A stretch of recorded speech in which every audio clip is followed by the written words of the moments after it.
Hello everyone, Saumya education CTET class में मैं Sunaina ma'am आप सभी का स्वागत करती हूँ। कैसे हैं स्टूडेंट आप सभी? उम्मीद करती हूँ कि आप सभी बहुत अच्छे होंगे। आज हम लोग स्टूडेंट बाल विकास और शिक्षा शास्त्र में, यानी जिसे हम सीडीपी कहते हैं, तो सीडीपी में हम आज क्वेश्चन नंबर 21 से जो है स्टडी करेंगे। और इससे पहले हमने अपना 1 से लेकर के 20 तक का क्वेश्चन जो है पार्ट 1 और पार्ट 2 बना दिया है। और आप सभी जो है हमारे प्लेलिस्ट में जा करके, चैनल के प्लेलिस्ट पे जा करके आप उसे देख सकते हैं। तो देखते हैं क्वेश्चन नंबर 21 से हम लोग डिस्कस करेंगे। क्वेश्चन नंबर 21 क्या कह रहा है कि नर्सरी कक्षा से, थोड़ा सा इसे मोटा कर लेते हैं, नर्सरी कक्षा से शुरुआत करने के लिए कौन सी विषय वस्तु सबसे महत्वपूर्ण है, यानी अच्छी है। ठीक है, तो नर्सरी क्लास से अगर अच्छा करना है तो नर्सरी क्लास से क्या होता है, सब शुरुआत करने के लिए कौन सा विषय वस्तु सबसे अच्छी होगी? मेरा परिवार, दूसरा है मेरा प्रिय मित्र, मेरा पड़ोस और मेरा विद्यालय। तो देखिए, नर्सरी से जब स्टार्ट करते हैं, और हम सभी जानते हैं कि परिवार जो है वो बच्चों की क्या होती है, प्रथम पाठशाला होती है। तो परिवार नामक प्रकरण जब बच्चे पढ़ेंगे तो ये इसे भली भांति समझेंगे। इसलिए राइट आंसर क्या हो जाएगा? ए। ठीक है, ये सब क्या हो जाएगा? गलत हो जाएगा। चलिए क्वेश्चन नंबर 22 देखेंगे। क्वेश्चन नंबर 22 क्या कह रहा है कि प्राथमिक कक्षा में सकारात्मक वातावरण निर्मित करने के लिए एक शिक्षक को क्या करना चाहिए? समूह गतिविधि के दौरान समाजमिति के आधार पर उन्हें अपने समूह बनाने की अनुमति देनी चाहिए। तो देखिए, समूह गतिविधि यानी कि ग्रुप में जब एक्टिविटी आप कराते हैं, तो ग्रुप में एक्टिविटी कराने के दौरान जो सोशियोमेट्री के आधार पर, यानी समाजमिति के आधार पर उन्हें अपने समूह बनाने की अनुमति देनी चाहिए। तो जैसे कि बच्चा अलग अलग मतलब कि समूह बनाएगा, तो ये चीज नहीं होनी चाहिए कि समूह में अलगाव नहीं होनी चाहिए। ठीक है, दूसरा है सकारात्मक अंत वाली कहानियां सुननी चाहिए। तो सकारात्मक अंत वाली, ठीक है, तो ये जो सकारात्मक अंत वाली कहानियां सुननी चाहिए तो नहीं, ठीक, यहाँ अंत वाली है। ठीक है, चलिए नेक्स्ट है सुबह प्रत्येक बच्चे को अभिवादन करना चाहिए। तो ये सही है, सकारात्मक वातावरण के लिए विभेद नहीं करना चाहिए और प्रत्येक बच्चे के लिए समान लक्ष्य सुनिश्चित करने चाहिए, ये ज्यादा अच्छा है। ठीक है, तो विभेद नहीं करना चाहिए, बच्चों में अंतर नहीं करना चाहिए और प्रत्येक बच्चों के लिए समान लक्ष्य सुनिश्चित करने चाहिए। तो राइट आंसर डी हो जाएगा। ठीक, चलिए अगला क्वेश्चन देखेंगे, क्वेश्चन नंबर 23। क्वेश्चन नंबर 23 की ओर जाएंगे। क्वेश्चन नंबर 23 क्या कह रहा है कि भाषा में अर्थ के सबसे छोटी इकाई क्या है? भाषा में अर्थ के दृष्टिकोण से, ठीक है, अर्थ की सबसे छोटी इकाई क्या है? तो भाषा में अर्थ की छोटी इकाई क्या होगी? तो स्वनिम होगी कि संकेत प्रयोग विज्ञान होंगे कि वाक्य होंगे कि रूपिंग होंगे। ठीक है, तो भाषा की जो अर्थ की सबसे छोटी इकाई स्वनिम होती है। ठीक है, तो ये सब नहीं होगा। चलिए नेक्स्ट, तो राइट आंसर क्या हो गया? ए। भाषा की छोटी इकाई क्या होगी? स्वनिम होगी। बच्चों द्वारा की जाने वाली प्रत्येक त्रुटियों के संबंध में निम्नलिखित में से कौन सा कथन सही है? ठीक है, नेक्स्ट देखते हैं। बच्चों द्वारा की जाने वाली त्रुटियों, इसको ऊपर कर दिए हम, बच्चों द्वारा 24 नंबर, बच्चों द्वारा की जाने वाली त्रुटियों के संबंध में निम्नलिखित में से कौन सा कथन सत्य है? ठीक है, पहला कह रहा है कि एक शिक्षक को प्रत्येक त्रुटि पर ध्यान नहीं देना चाहिए, अन्यथा पाठ्यक्रम पूरा नहीं होगा। तो ये नहीं होगा कि मतलब कि बच्चों पे हम ध्यान नहीं देंगे पाठ्यक्रम पूरा करने के चक्कर में। ठीक है, दूसरा है प्रत्येक त्रुटि को सुधारने में बहुत अधिक समय लगेगा तथा एक शिक्षक के लिए थकाने वाला होगा, तो ये भी नहीं होगा। ठीक है, उसके बाद तीसरा है स्वयं बच्चों द्वारा त्रुटियों को सुधारा जा सकता है, इसलिए शिक्षक को उन्हें तुरंत ही नहीं सुधारना चाहिए। नहीं, इनमें टीचर की पहल होनी चाहिए। यदि एक शिक्षक कक्ष में सभी बच्चों की त्रुटि को सुधारने योग्य नहीं है तो यह संकेत करता है कि शिक्षक शिक्षा की व्यवस्था असफल है। तो इसको हम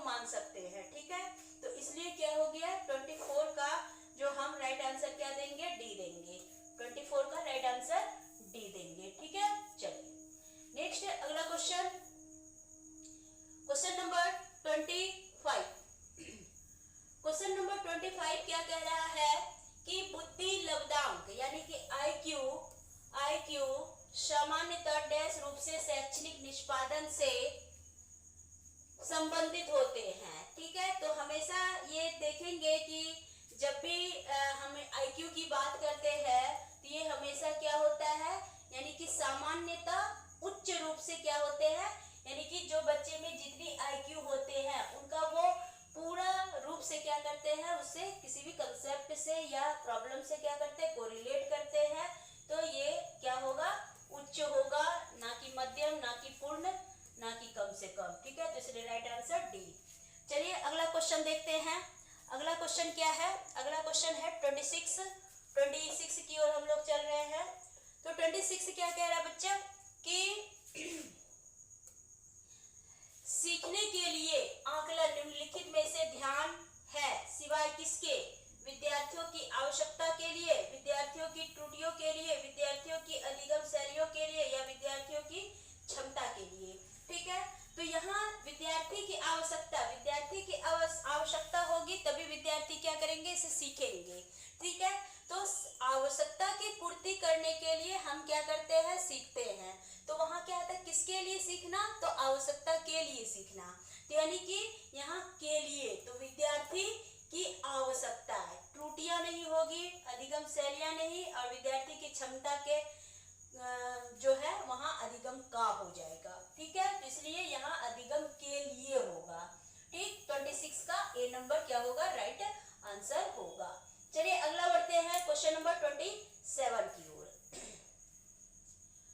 क्वेश्चन नंबर 27 क्या कह रहा है कि निम्नलिखित में से कौन सा सीखने के लिए अधिकतम रूप से अभिप्रेरित है, कौन सा सीखने के लिए अधिकतम रूप से प्रेरित है। ठीक है, चलिए तो बढ़ते हैं। पहला है बहुत सरल या कठिन लक्ष्यों का चयन करने की प्रवृत्ति, बहुत सरल या कठिन लक्ष्यों का चयन करने की प्रवृत्ति नहीं, लक्ष्यों को प्राप्त करने में व्यक्तिगत संतुष्टि होनी चाहिए। ठीक है, यानी कि बी लग रहा है, बाह्य कारक बिल्कुल है ये, लेकिन सीखने के लिए अधिकतम रूप से अभिप्रेरित करता है बाह्य कारक, हाँ बाह्य कारक है, लेकिन लक्ष्य को प्राप्त करने में एक व्यक्तिगत संतुष्टि होनी चाहिए।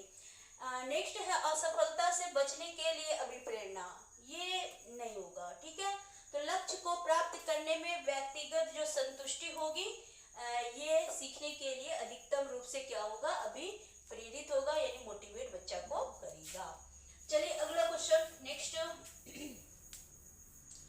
Next question 28।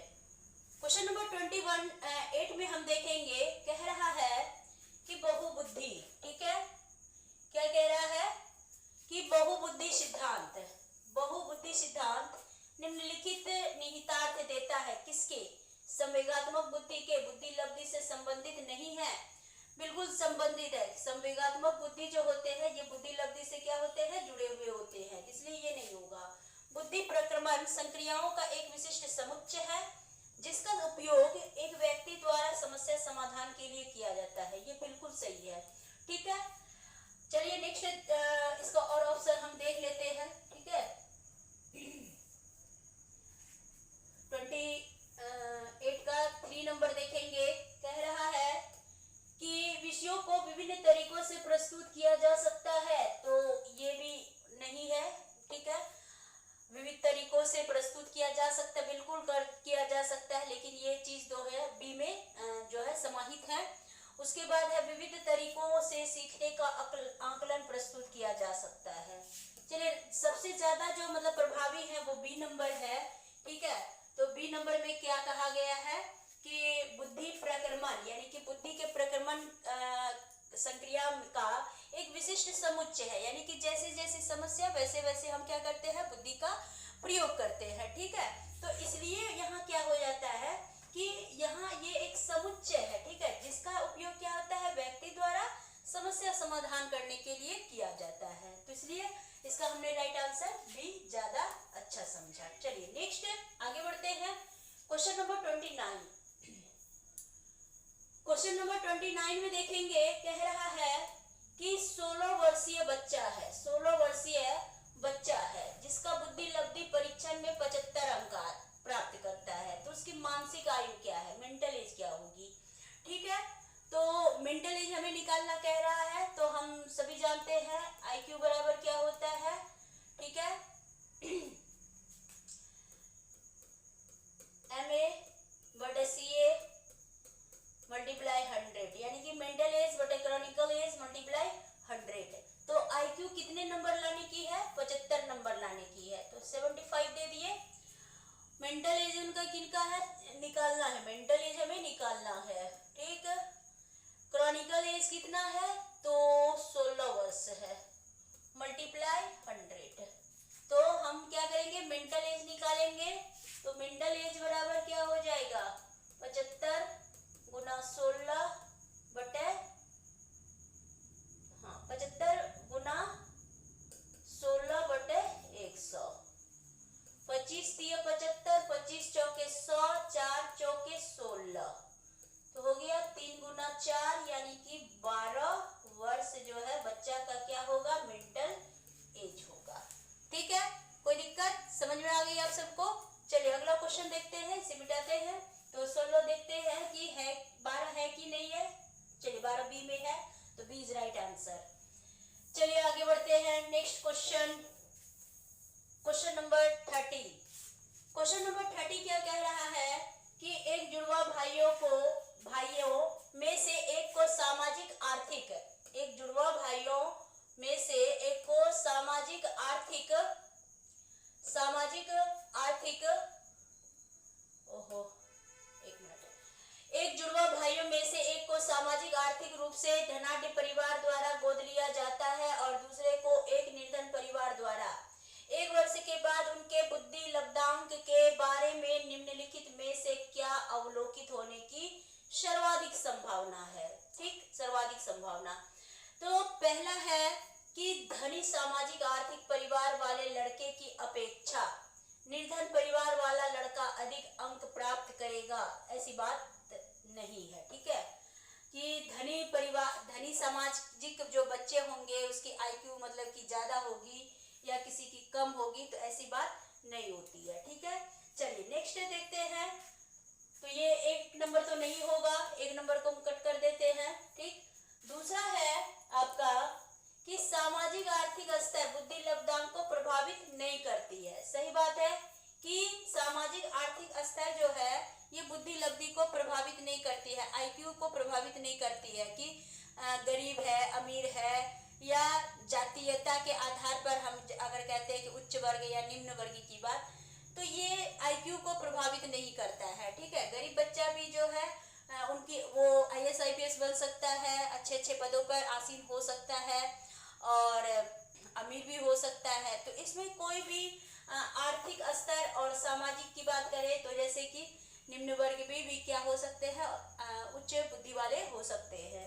तो इसलिए बी सही है।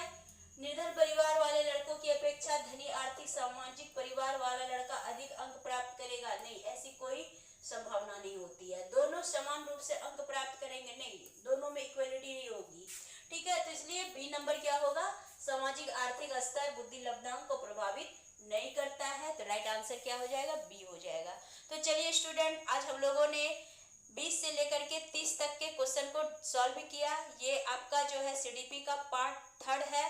ठीक है, डिस्कशन सेशन का, और फिर हम लोग नेक्स्ट क्लास में देखेंगे नेक्स्ट टॉपिक और नेक्स्ट सब्जेक्ट के साथ। तब तक के लिए हम आपसे विदा लेते हैं। तब तक के लिए आप सभी को बाय बाय, गुड नाइट।